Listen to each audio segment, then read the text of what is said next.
저희 지난주 그 누가복음 말씀 들으면서 숙제를 하나 드렸어요.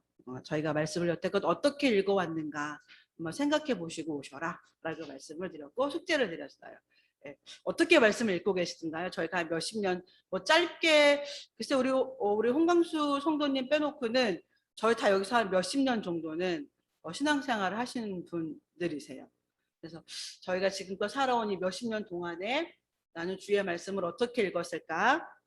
저희가 그 전주에 봤던 그 율법 교사처럼 귀로도 듣고 말로도 너무 잘 말하지만 막상 삶으로는 말씀을 읽지 않은, 삶을 다하지 않은, 삶을 내놓을 생각이 없는 그런 저희가 그 예를 가지고 하나님의 말씀을 들었습니다. 그러면서 예수님이 그에게 말씀하시죠. 너는 말씀을 어떻게 읽어?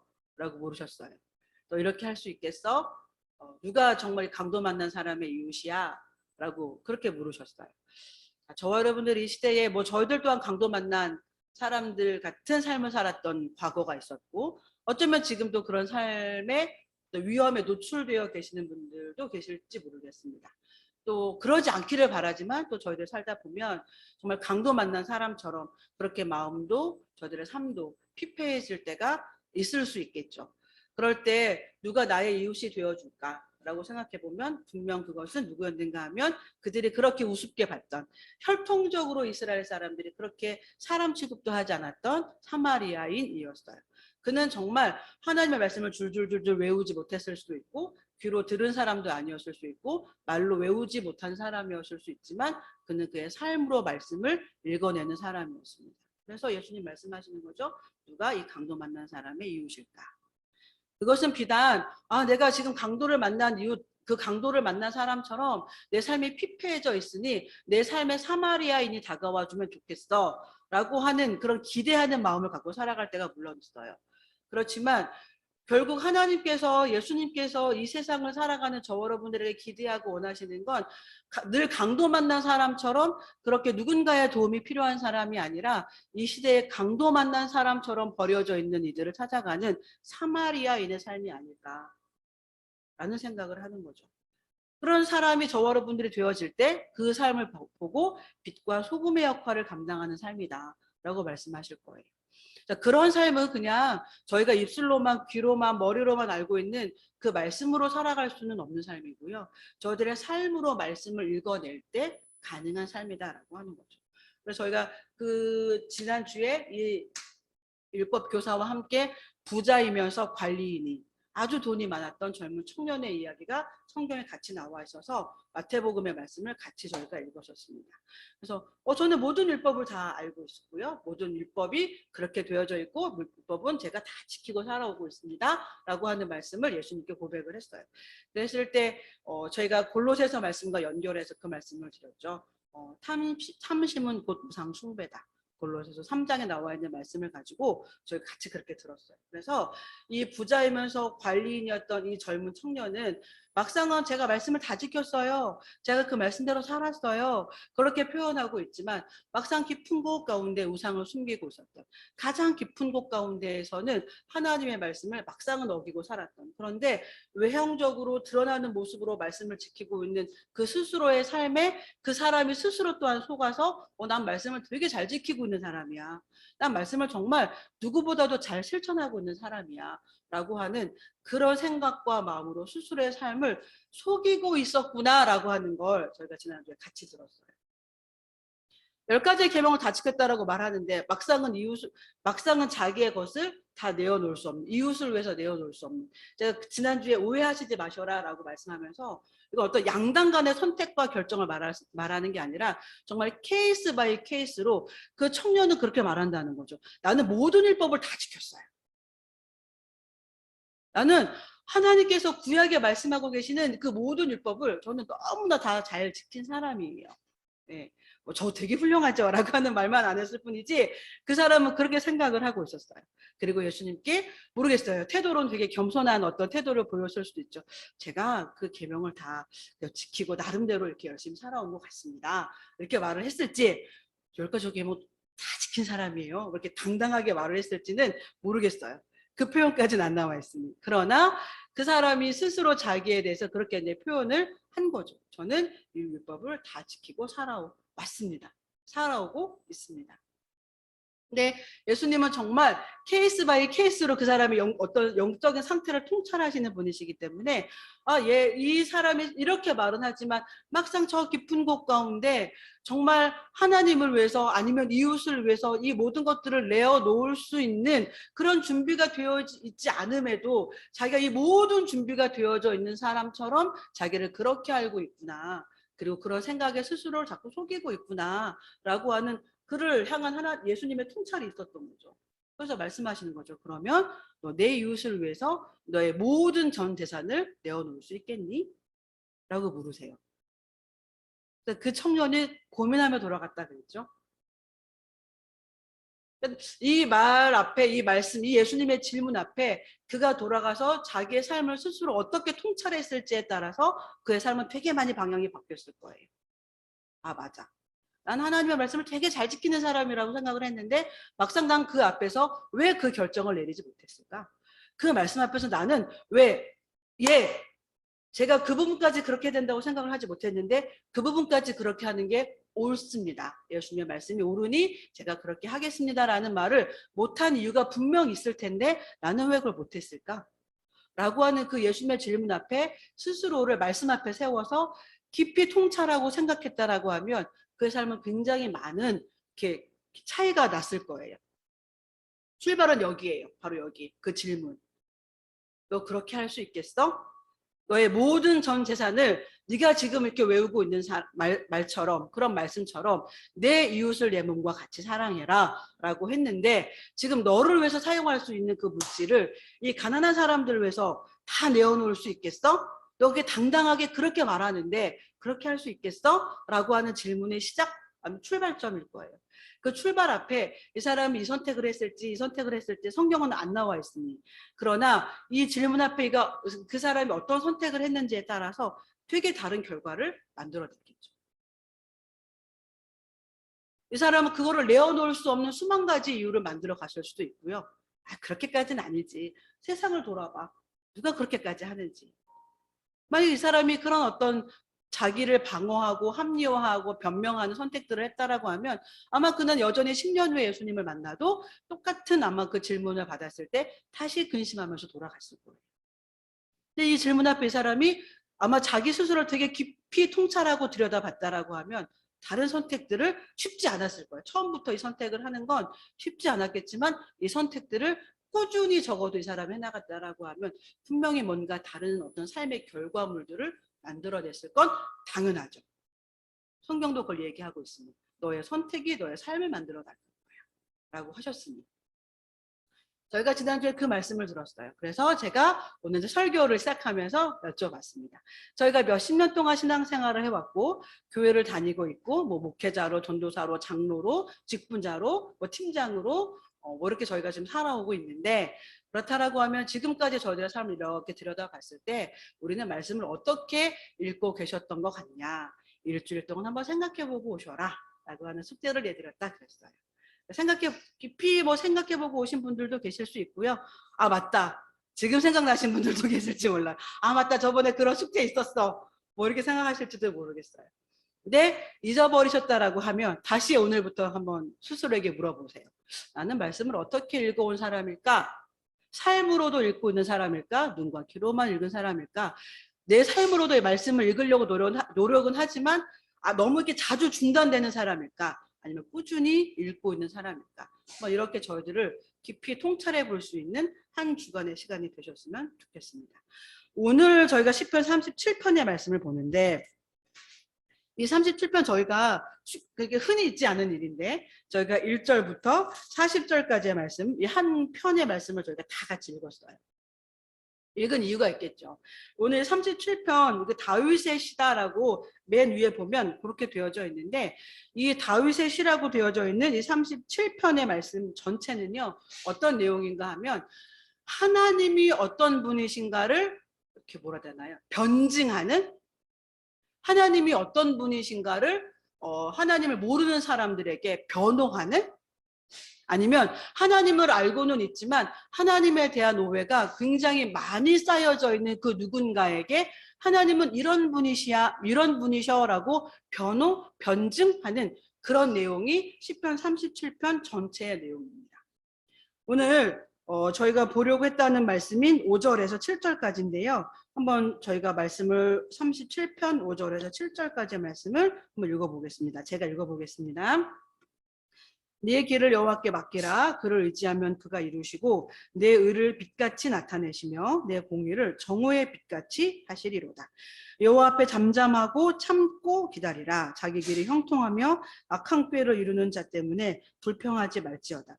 오늘 이 불평이라고 하는 단어가 시편 37편 뭐 1절에 7절에 8절에 뭐 이렇게 계속 등장해요. 불평이라고 하는 단어가. 그러니까 어떤 이 말씀을 듣는 주 대상자는 어떤 사람들인가 하면 하나님이 살아계셔? 라고 하는 불평을 갖고 있는 사람들이었어요.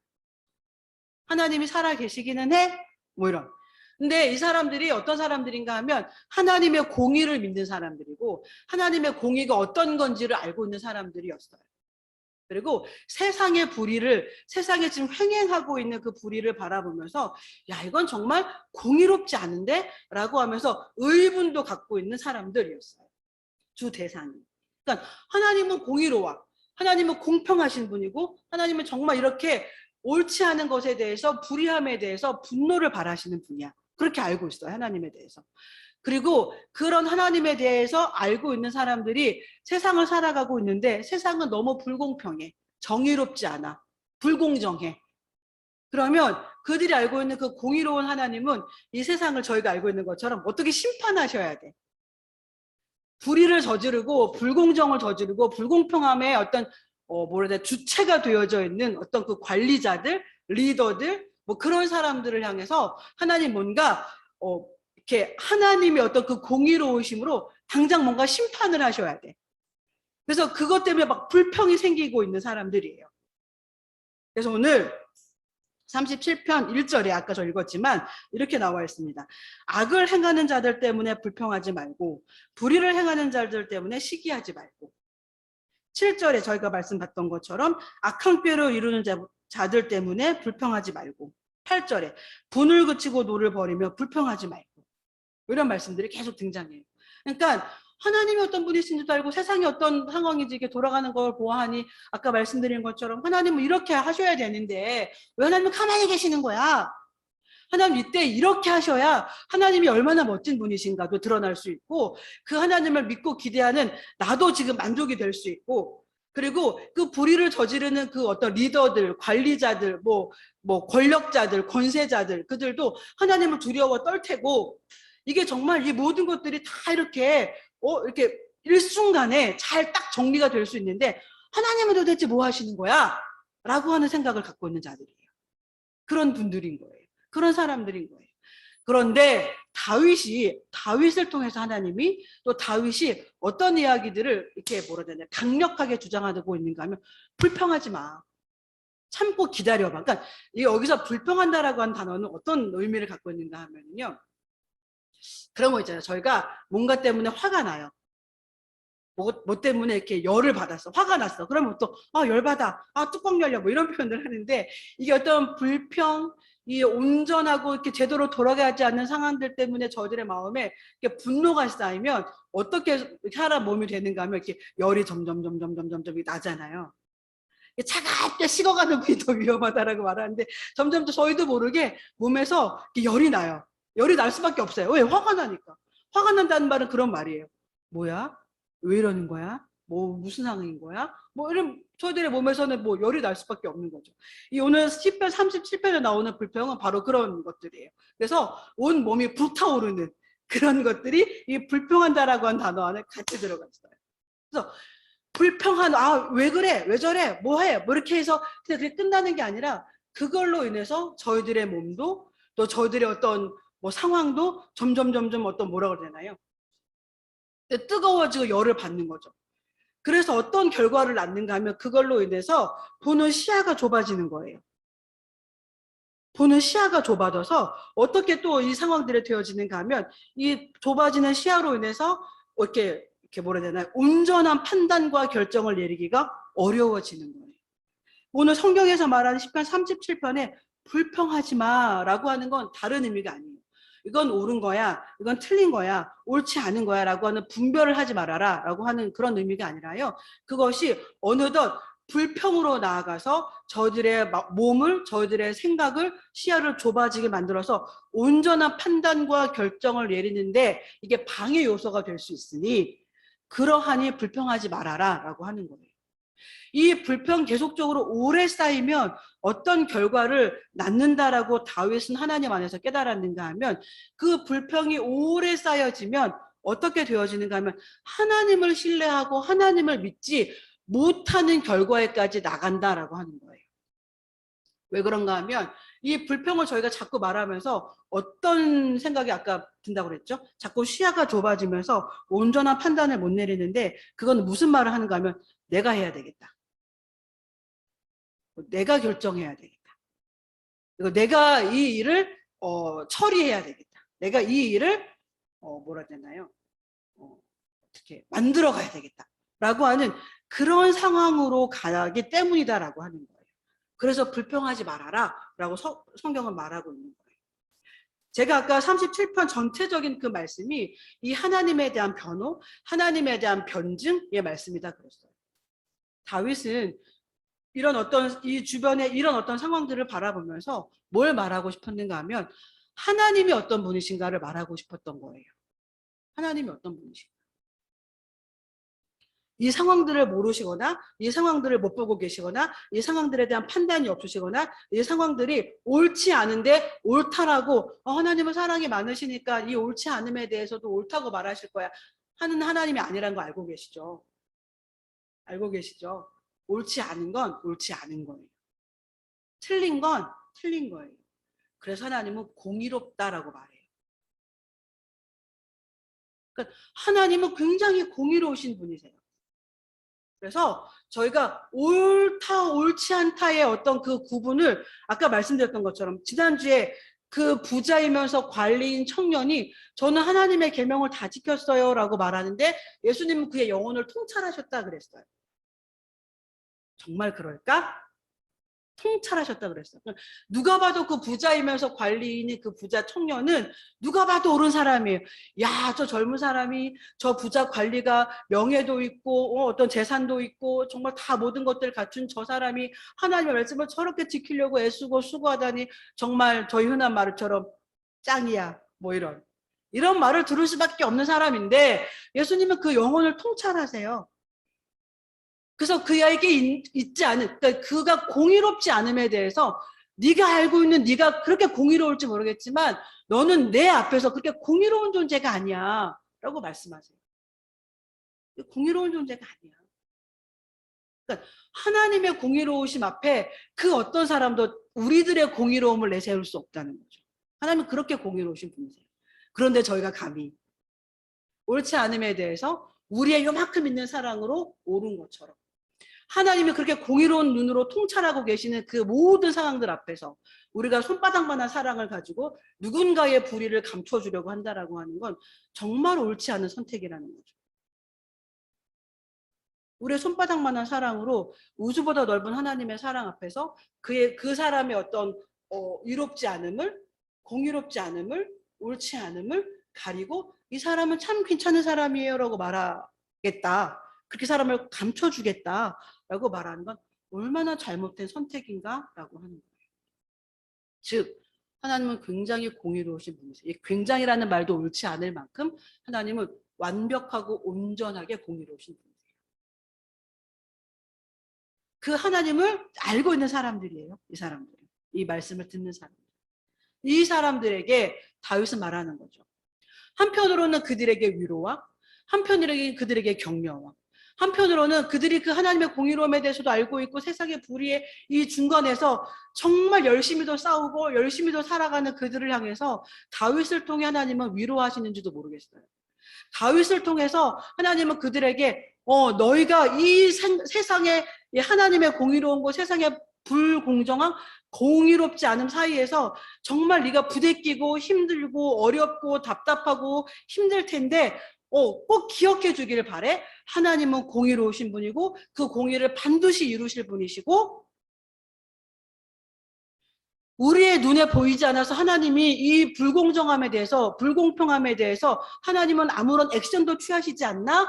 라고 너희가 오해할 수 있지만 하나님은 아니셔. 이 공의롭지 못한 세상에 대해서 하나님은 지금도 액션을 취하고 계시고 이것들에 대해서 하나님의 공의로움으로 심판하시는 분이시니 걱정하지 말고 그 하나님 안에서 이 공의로우신 하나님을 세상 가운데서 어떻게 증거할지 너는 불평과 불만과 시기와 질투로 이해를 하려고 하지 말고 하나님의 공의로움을 아는 자들답게 세상을 향해서 하나님의 공의로움이 불평으로 드러나거나 어떤 불만으로 드러나거나 시기와 질투로 드러나는 것이 아니라 하나님의 공의로움을 온전히 드러낼 수 있는 방법이 뭘지를 너희는 찾아. 우리의 숙제는 그거야. 라고 다윗은 말하고 있어요. 우리가 불평한다고 하나님 왜 이렇게 하세요? 세상은 이렇게 불공평한데 부정의한데 이렇게 하세요? 정직하지 않은데 왜 하나님 가만히 계세요? 라고 말하지 않아도 돼. 하나님은 이 부정직함과 공의롭지 않음에 대해서 하나님은 심판하시는 분이고 하나님의 방법으로 이것들을 처리해 가시고 있고 처리하실 거예요. 그거에 대해서 지금 다윗은 어떤 이야기를 하는가 하면 아까 저희 읽었던 말씀인데 37편 10절입니다. 잠시 후에는 악인이 없어지리니 네가 그것을 자세히 살필지라도 없으리라. 어딨지? 그 악인이 어딨지? 아무리 눈을 크게 뜨고 찾아보려고 해도 보이지 않을 거라는 거예요. 35절의 말씀입니다. 내가 악인의 큰 세력을 본즉 그 본래의 땅에 서 있는 나무잎이 무성함과 같았다는 거죠. 뿌리 뽑히지 않을 나무처럼 아주 강인하게 그 땅에 뿌리를 받고 서 있었는데 자 36절입니다. 내가 지나갈 때 그는 없어졌나니 내가 찾아도 발견하지 못하였다. 무슨 말씀이세요? 악인은 반드시 멸망할 거고 악인은 절대 지금 우리들의 눈에는 아주 건강하고 건장하고 뿌리 뽑히지 않을 나무처럼 보여도 반드시 그것들은 사라질 거야. 그러니까 하나님은 공의롭고 세상은 공의롭지 않음에 대해서 이 중간에 끼어있는 어떤 그리스도인 아니면 하나님의 공의로움을 온전히 알고 이해하고 있는데 세상이 그 하나님의 공의로움 앞에서 너무 이렇게 바뀌지 않는 것 같아 답답하고 힘들어서 불평을 말할 수밖에 없는 그런 입장과 상황에 놓여 있는 그 어떤 분들이 계신다라고 하면 이 말씀으로 다시 한번 저들의 생각과 마음을 살펴보고 들여다봐야 될 것 같습니다. 이 끼어있는 상황에서 왜 그래? 왜 저래? 왜 그렇게 하는데? 라고 하는 그 불평과 시기와 질투와 분노와 짜증과 어떤 이런 것들로 인해서 저희들의 보는 시각이 좁아지지 않도록 하나님은 이 모든 것들에 대해서 심판하실 분이시니 이 공의로우신 하나님을 나는 이 땅 가운데서 이 정직하지 못한 세상 가운데서 어떠한 삶의 내용으로 이 공의로우신 하나님을 표현하며 드러내며 알리며 살아갈 것인가 라고 하는 이것들에 대한 심도 깊은 고민과 그리고 확장된 어떤 시각들, 불평과 불만과 어떤 시기와 질투면 저희가 이렇게 딱 요만큼만 보이잖아요. 그 옛날에 그 말들 보면 이렇게 좌우 보지 못하게 이렇게 해놓은 것처럼 딱 저희가 여기만 보이는 거잖아요. 그런데 하나님의 어떤 공의로움에 대해서 충분히 이해하고 인정하고 이건 지금 내가 바꿀 수 없는 부분들이지만 하나님은 반드시 그것들을 바꾸시기 위해서 지금도 여전히 액션을 취하고 계시는데 그 액션을 취하고 계시는 그 과정과 방법 가운데서 저와 여러분들을 사용하고 계신다라고 하는 거예요. 하나님의 공의로움을 불평으로 드러내는 것이 아니라 하나님의 어떤 공의로움에 대해서 어떤 저희들의 짜증으로 드러내는 것이 아니라 하나님의 공의로움에 대해서 우리의 삶의 내용으로 드러낼 수 있는 정직하게 돈을 벌고 정직하게 사람들을 대하고 내가 지금 손해보는 것 같지만 하나님께서 원하시는 공의로움이 이것이라고 하면 난 이렇게 살겠고 라고 하는 것들. 그런 그게 어떤 게 더 있을까? 이런 내용은 더 어떤 것들이 있을까? 나는 가장 가깝게는 예를 들면 라떼는 집밥이라고 하는 기업이 움직여지고 있으니 라떼는 집밥이라고 하는 그 기업이 지역 가운데서 어떻게 해야 될까? 나는 사람을 대할 때 어떻게 하는 것이 하나님의 공의로움을 드러내는 것일까? 너 틀렸어, 뭐 너 잘못했어, 뭐 손님들이 그렇게 하면 되겠어, 뭐 이래서가 아니라 그 손님들이 와서 불평을 막 토로하고 뭐 하고 막 그럴 때 이제 그 말씀을 하니까 생각이 나는데, 제가 이제는 그 돌봄 SOS 그 도시락이 나가면 그거에 관련돼서 이제는 뭐 구청 주무관님들 뭐 주임님들하고 뭐 통화를 한다거나 만나고 오신 분들이 뭐 그렇대요 저렇대요 그러면 제가 다시 전화를 드려요. 드려서 그분들의 그 컴플레인을 접수를 해서 아 그러셨냐 저러셨냐 뭐 이런 이야기들을 이제 해요. 근데 생각해 보세요. 여기서 라떼는 집밥에서 그분들에게 도시락이 나갈 때 얼마나 정성을 들여서 내보내는지 몰라요. 네, 건강식으로 뭐 해서 정말 그 들어오는 수입에 참 많은 어떤 부분이 그분들의 도시락에 더 좋은 거, 더 맛있는 거, 더 깔끔하게 뭐 더 예쁘게 나가기 위해서 되게 수고해서 내보내요. 그렇잖아요. 그런데 이제 그분들이 그걸 받고도 뭐 어째요 저째요 막 이제 불평을 막 하신단 말이에요. 그럼 그것들이 구청에 들어가서 뭐 가끔씩 그렇게 컴플레인이 들어올 때도 있어요. 자주는 아니어도 타 도시락에 비해서 되게 좋은 도시락이기 때문에 뭐 구청의 직원분들도 막 뭐라 할 수는 없지만 유독 까다로운 대상자분들이 있거든요. 그럼 그분들이 막 구청에다 그러면 이분들도 어쩔 수 없으니 뭐 저희들한테 전화가 올 때가 있단 말이에요. 뭐 중간 과정은 제가 모르겠지만 그럴 것 같아요. 그러면 물론 저희는 저희들에 대해서 말하죠. 이러고 이래서 이렇게 내보내드리고 있습니다. 그런데 어떤 부분들이 그렇게 좀 부족하다고 느끼실까요? 어떤 부분 때문에 좀 만족하지 못하셨을까요? 라고 말씀을 드려요. 그러면 그 중에 어떤 분을 제가 재미있는 경험을 하나 있는데 전화를 드렸어요. 뭐 이걸 나 먹으라고 보낸 거냐? 막 이렇게 사람 먹는 거야? 뭐 그런 분이 계세요. 사람 먹으라고 보내드렸고 아픈 분들을 위해서 정성껏 보내드렸어요. 근데 그렇게 표현하시는 분들이 있어요. 그래서 그분이랑 한 몇십 분 통화를 했어요. 아, 그러셨냐? 어떤 부분이 그러셨냐? 그랬더니 김치에는 젓갈이 들어가야 되네. 젓갈이 안 들어가요. 뭐 묻어있어 그래서 막 그렇게 말씀을 하시는 거죠. 그래서 어르신 이건 이러고 이래서 그런 부분은 조금 양해를 해주시면 좋겠고 이렇게 막 설명을 드렸어요. 그래서 어르신 좀 드셔보시다가 정 마음에 안 드시면 다시 말씀해 주세요. 그러면 저희가 구청이랑 얘기해서 중단해 드릴 테니까 드셔보시고 다시 말씀해 주세요. 라고 말씀을 드렸어요.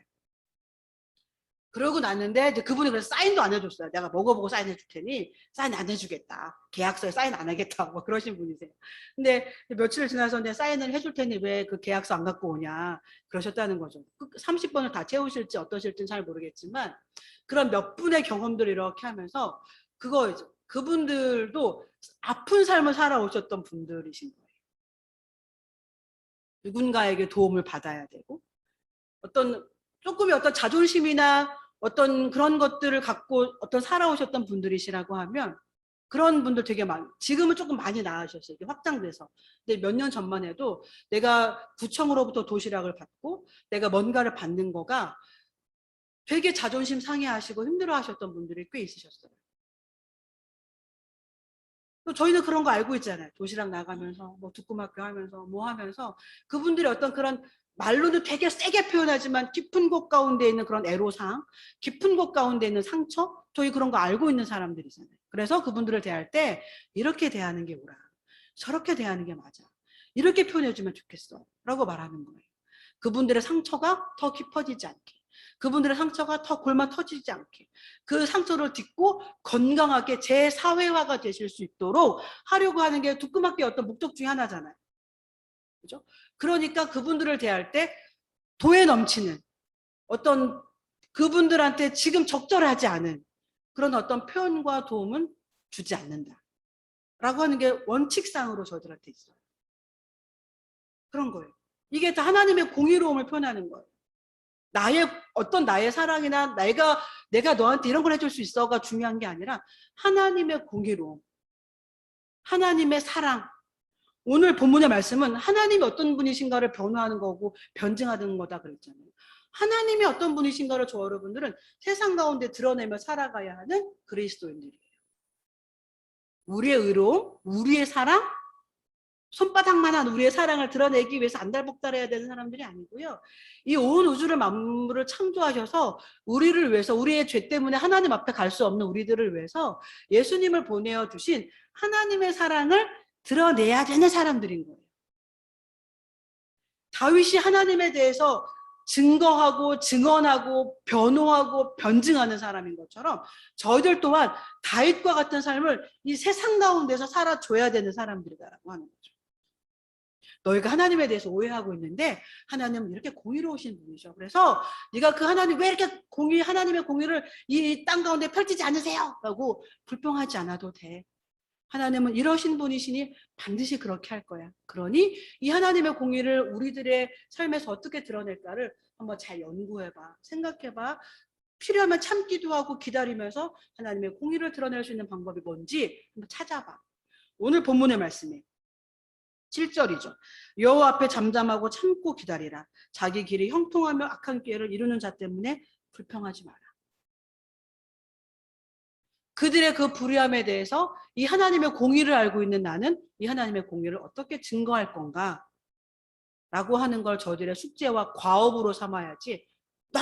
뭐 이런 거 세상은 이렇게 공의롭지 않고 그런 건 아니다라고 하는 거예요.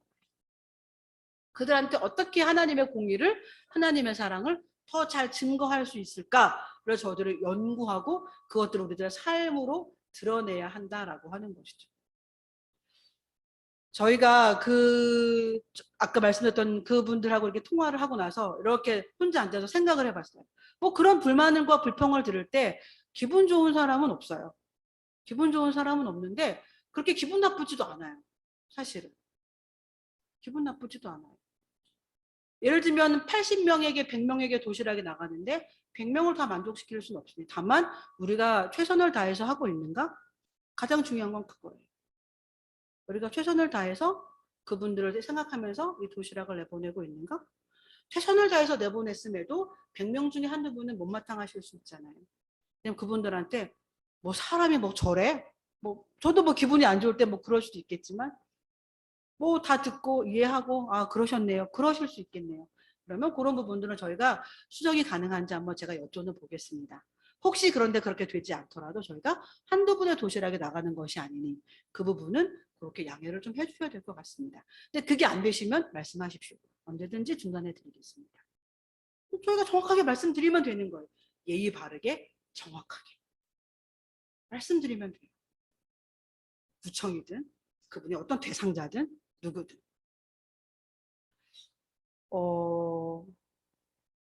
작게는 저희가 하나님의 사랑을 드러내는 또 하나님의 공의로움을 드러내는 그런 것들이 저희들의 말과 저희들의 삶과 저희들의 내용에서 드러나겠죠. 저희가 보는 눈앞에서 당장 어떤 하나님의 공의로움이 벌어지지 않는다고 해서 하나님이 공의롭지 않으신 분은 아니세요. 저희들이 보는 눈앞에서 당장 하나님 뭔가 하시는 게 안 보인다고 해서 하나님이 돌아가신 건 아니세요. 내가 지금 이렇게 힘들고 어려운데 하나님 뭔가 내 삶에 액션을 취하지 않는다고 해서 하나님 나를 사랑하시지 않는 건 아니세요. 그 시간들을 통해서 우리가 뭔가 깨달아야 될 것들이 있어서 우리가 알아야 될 것들이 있어서 우리가 그 시간들을 통해서 배워야 될 것들이 있어서 우리가 그 시간들을 통해서 하나님을 더 깊이 알아야 될 것들이 있어서 뭔가 아니면 내 자신이 어떤 사람인지를 더 깊이 통찰하는 시간을 갖게 하기 위해서 철저하게 혼자 두실 때도 있어요. 예전에 원장님 저를 훈련시키실 때 그랬죠. 누군가가 물질로 어려움을 당하고 있을 때 너 그 사람 자꾸 도와주려고 하지 마. 그 사람이 혼자 있어야 될 때 자꾸 네가 뭔가 사랑 많은 사람처럼 그 사람 옆에 가서 자꾸 그 시험된 사람을 어떻게 해주려고 하지 마. 저희가 잘 구별해야 돼요. 하나님의 사랑이 없어서 원장님의 사랑이 없어서 그 사람 버려진 사람처럼 돌아 이런 의미가 아니라 잘 파악해야 돼. 잘 알아야 돼. 그 사람이 지금 철저하게 혼자 있어서 하나님을 만나야 될 시간인데 네가 무슨 하나님을 대신하는 사람처럼 가서 사랑해주는 사람처럼 아껴주는 사람처럼 내가 널 얼마나 아끼고 사랑하고 있는지 알지? 그런 거 해서 그 사람이 하나님을 의지하지 않고 그 사람을 의지하게 만들면 너 그 사람 책임질 수 있어? 그 사람이 남은 사람은 네가 책임질 거야? 하나님이 책임지셔야 되는데 하나님 앞에 더 깊이 하나님께 푸시해주고 하나님께 더 가봐. 하나님께 더 깊이 나가봐. 하나님 더 나가서 하나님 더 만나봐. 가 아니라 어깨 있잖아. 언제든지 빌려줄게 기대. 이런 실수를 범하는 건 하나님이 어떤 분이신가를 더 잘 증거하고 증언하고 변증하고 변호해야 될 저와 여러분들이 다윗처럼 이렇게 살아가야 될 저와 여러분들이 그렇게 살고 있지 않은 거죠. 마치 다윗 옆에 압살롬처럼 백성들의 마음을 자기에게 끌어왔던 그 사람처럼, 그 아들처럼 저희가 하나님 앞에서 그런 역할을 해서는 안 된다라고 하는 거예요. 절대. 잘 구분하셔야 돼요. 리더들은, 사역자들은 정말 잘 구별하셔야 돼요. 오늘 제가 서두에서 말씀드렸던 것처럼 다윗은 자기가 살아온 그 뭐 70년밖에 되지 않은 이 다윗은 다른 어떤 타 사람들에 비해서 길지 않은 삶을 살았던 사람이에요. 그래서 정말 이스라엘 사람들 가장 추앙받는 왕이기도 한데, 그리고 신앙인이기도 한데, 다윗은 알았어요. 지금 자기 눈앞에 하나님이 뭔가 화려하게 막 옷자락을 막 뭐 신선처럼 도사처럼 옷자락을 화려하게 막 펼치고 다니지 않아도 하나님은 움직이고 계시는 분이라는 거예요. 하나님은 하나님의 일을 하고 계시는 분이라는 걸. 그리고 나는 그 하나님으로부터 부름받은 사람이라는 걸 정말 철저하게 이해했던 것 같아요. 그래서 하나님을 안다라고 하지만 온전하게 이해하지 못하는 사람들에게, 하나님을 믿는다라고 하지만 온전하게 믿지 못하고 자기의 좁은 시각으로 하나님을 바라보는 많은 사람들에게, 그리스도인들에게, 적어도 이 당시는 그리스도인들이 아닌 하나님의 백성들에게 하나님이 어떤 분이신가를 선포하고 있어요. 하나님은 이런 분이야. 우리가 생각하는 것보다 더 크고, 우리가 알고 있는 것보다 정말로 공의롭고, 우리가 알고 있는 것보다 정말 헤아릴 수 없는 사랑으로 이 온 우주를 통치하시는 만물의 주관자야. 그리고 내가 한 단편밖에 보지는 못했지만 하나님은 여전히도 그렇게 움직이고 계시는 분이야 라고 다윗은 말하고 있어요. 우리도 이 하나님을 고백해야 되는 사람들인 거죠. 그리고 우리도 이 하나님을 세상 가운데 믿지 않는 많은 분들에게 이 하나님을 증언하고 증거하고 변증하고 이야기해야 될 사람들이다라고 하는 거죠. 그리고 그들은 이 하나님이 보이지 않는데 어떻게 알겠어요? 이 하나님을 변호하고 변증하고 이야기하는 사람들답게, 이 하나님을 아는 사람들답게 저들의 삶에서 실천되어져야 되겠죠. 지난주에 그 말씀처럼 넌 하나님의 말씀을 어떻게 읽어? 성경을 어떻게 읽어? 라고 했을 때 우리는 말씀을 이렇게 읽어내야 되는 사람들이에요. 저 여러분이 처해져 있는 상황과 환경은 다 다양하게 다르실 거예요. 다르실 텐데 오늘 다윗이 하나님에 대해서 이렇게 증언하는 사람처럼, 증언하고 있는 것처럼 그 시대에 그렇게 그 시대를 통찰하고 하나님에 대해서 이렇게 오해를 하고 있구나. 그런데 하나님은 이런 분이야 라고 선포하고 있는 이 다윗의 삶이 저희들의 삶이 되었으면 좋겠습니다. 하나님에 대해서 많은 사람들이 오해하잖아요. 하나님에 대해서 많은 사람들이 곡해하고 있잖아요. 네, 그들에게 하나님은 이렇게 당당하게 외칠 수 있는, 당당하게 선포할 수 있는, 그리고 그 말을 들은 사람들이 그 말을 외친 사람의 삶을 보아하니 맞네. 하나님은 살아계시네. 하나님은 공의로우신 분이네. 하나님은 놀라우신 분이네. 라고 그분들 또한 깨닫게 하시는 날이 반드시 올 거다라고 하나님 말씀하고 있습니다. 저도 그렇게 살았으면 좋겠어요. 오늘 저희가 아까 읽었던 말씀 중에 이렇게 나와 있습니다. 24절, 37편 24절. 24절부터 28절까지 제가 한번 말씀을 읽어보겠습니다. 그리고 말씀 마치겠습니다. 그는 넘어지나 아주 엎드러지지 아니함은 여호와께서 그의 손으로 붙드심이로다. 내가 어려서부터 늙기까지 의인이 버림을 당하거나 그의 자손이 걸식함을 보지 못하였도다.